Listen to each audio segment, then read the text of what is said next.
So I'm going to start off by making quite thick recycled bags, Amazon wrapping paper, wallpaper lining paper, tissue paper, anything you might have around. I've just put a piece of plastic. I'm using the recycling bags for paper and card because they're just the right size. So here we go.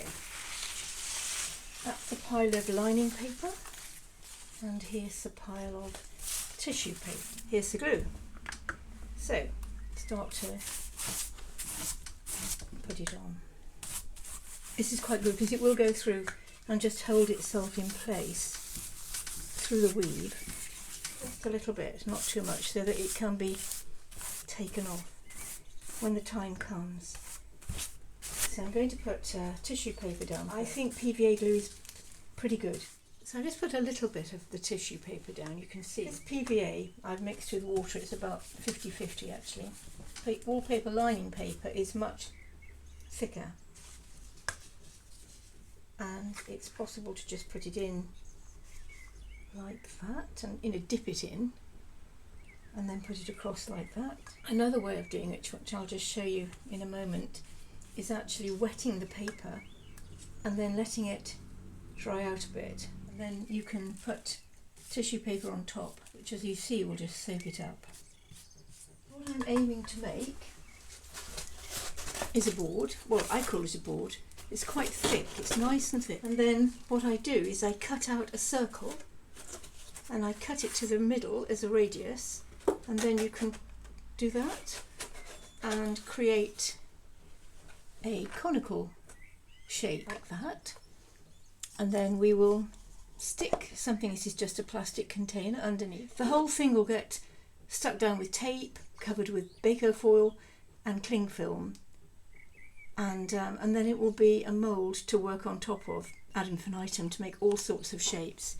And briefly, to put you in line with where we might be going, this is one I did earlier.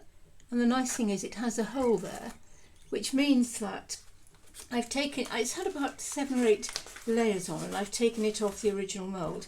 And what I'll do is I'll put paper over here, let it dry, fill the inside with stone, I think, to make it heavy, and then put paper across the base, and then it'll even though it's got a really nice, rather elegant foot, it will sit perfectly. So I'm just going to put some pieces of this wallpaper paper like that, just put them in. It's really good if we can let it soak for a bit.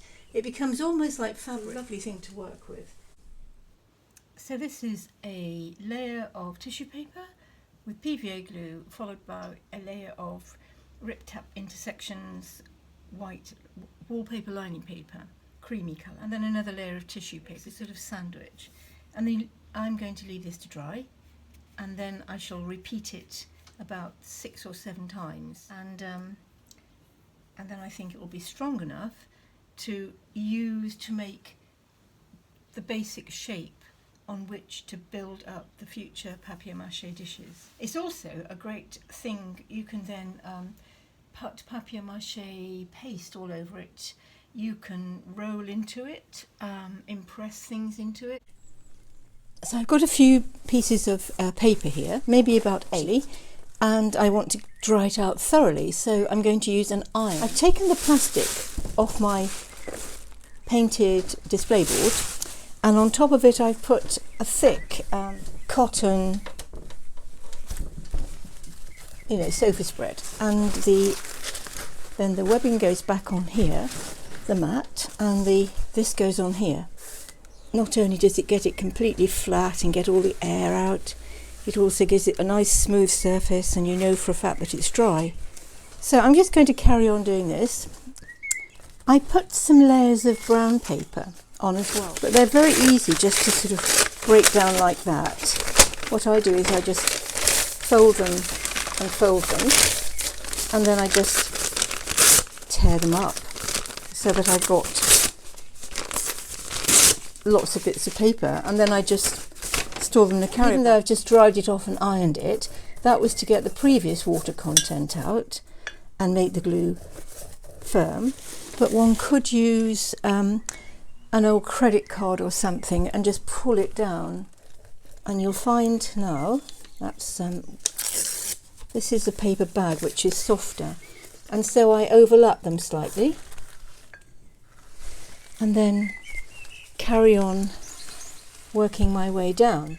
I like to blend, if you like, fine art and craft together, and the skills that go into craftsmanship and the vision that goes into fine art, I suppose.